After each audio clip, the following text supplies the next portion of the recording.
Hi everyone, welcome back sa aking YouTube channel na GTR Math Tutorial at Facebook na RJ Enseñado. So ang worksheet natin ngayon ay sobrang basic. So numerical ability worksheet number 4A, addition and subtraction of decimals. So para sa mga nagre-review nga pala dyan para sa civil service, lahat ng mga topic ay ginagawan ko ng video.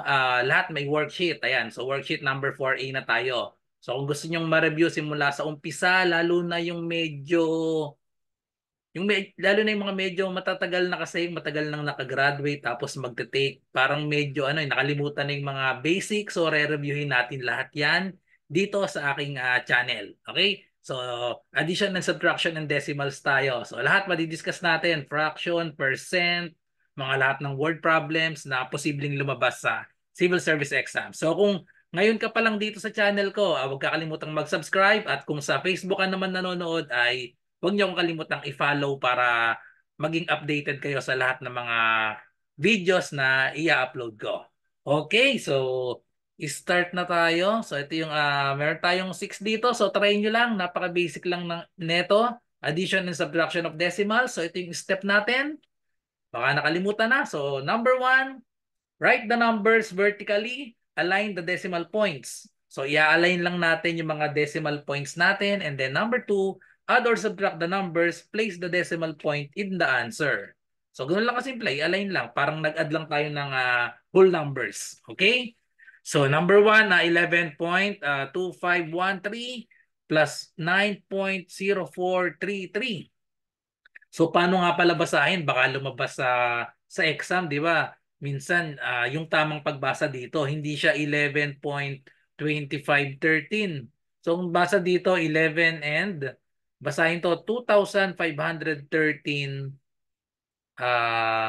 ten thousands. Kasi pag isa lang tenths, pag dalawa hundreds, pag tatlo thousands, kapag apat ay 10,000s. Okay? So yun yung tamang basa. So ito ay 9 and 433 10,000s. Okay, so idagdag na natin yun sa discussion natin ngayon. So ito, number 2, 1 and 546 thousands. Okay, dahil tatlo. So plus 0.34, so dalawa lang, 0.34 hundreds with TH. Okay? So ganun ang tamang pagbasa ng decimal. So itong number 3 natin, 23 and 8,403 10,000s. And then 457 and 142 thousands dahil tatlo lang. Okay, so sagutan na natin. Number 1, itapat lang natin. So pagtapatin lang, so i-write ko na lang dito. So we have 11 point, ayan, 2513. I-add lang natin sa, ayan. So yung decimal kailangan naka-align. So pagtapatin natin. So 9.0433. So, ganoon lang kasimple. Then, add lang natin parang whole numbers. Ano? So, yung decimal points, automatic, nandito rin yan. Nandito rin yan sa katapat pa rin yan. Then, i-add lang natin. So, vertically. So, i-start tayo dito. 3 plus 3, we have 6.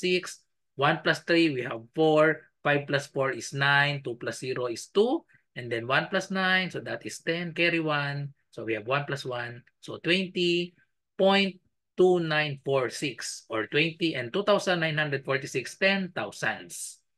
Okay. So next number, 1.546 plus 0.34. So pagtapatin lang. So we have 1.546 plus 0.34. So yan, 0.34. So kapag nalilito kayo na hindi magkaparehas ng dami, itong isa walang katapat, pwede natin lagyan yan ng 0 para sigurado. Okay? So ayan. So add lang natin. So 6 plus 0, we have 6. 4 plus 4 is 8. 5 plus 3 is 8. And then, tapat lang ang decimal point, 1 plus 0. So, we have 1. So, correct answer is 1.886. And then last, so 23.8403. So, kopyahin lang natin. 23.8403. Itapat lang natin yung decimal. So, 457. 3 ano siya? Ayan, 3 digits yung whole number natin. So, we have 457. Yan, tapat lang dito yung decimal. Then, yung decimal natin ay 142. Pwedeng dagdagan ng 0 kung nalilito. Ayan, para magkakatapat sila. Okay, so tapos add lang natin. 3 plus 0, we have 3. 0 plus 2, we have 2. 4 plus 4 is 8. Puro mga walang carry pala to. 8 plus 1 is 9. Tapat ang decimal point, 3 plus 7, so that is 10, carry 1. 1 plus 2 is 3 plus 5, we have 8, and then bring down 4, 480.9823. Okay, so napaka-basic, ano? So next, subtraction naman. So next, subtraction. So we have 4, 5, and 6. So subtraction. So ganun din, pagtapatin lang din natin yung decimal. So syempre, mauuna itong nasa itaas itong unang number and then nasa baba itong pangalawa. So we have 11.2513 minus natin yung 9.04. So itapat ang decimal. So we have 9.0433. Okay, and then subtract lang natin. So 3 minus 3, so we have 0. 1 minus 3 cannot be, no? So gawin natin tong 11, borrow 1 sa 5, maging 4. So 11 minus 3, we have 8. 4 minus 4 is 0. 2 minus 0, so we have 2. Copy the decimal point, and then 11 minus 9, that is equal to 2. So yun yung final answer, pwedeng hindi na isulat itong 0 sa dulo. Okay? So 2.208 na lang. Or kung nilagyan nyo naman ng 0, walang problema, parehas lang din yan. And then next, so we have 5.546. 5.546. Subtract natin ang 2.14. So itapat dito dapat yung decimal. So 2.14. Pwede nating lagyan ito ng 0. And then subtract. So 6 minus 0, 6 pa rin. 4 minus 4 is 0. 5 minus 1 is 4. Copy the decimal point. 5 minus 2, we have 3. So final answer, 3.406 or 3 and 406 thousandths.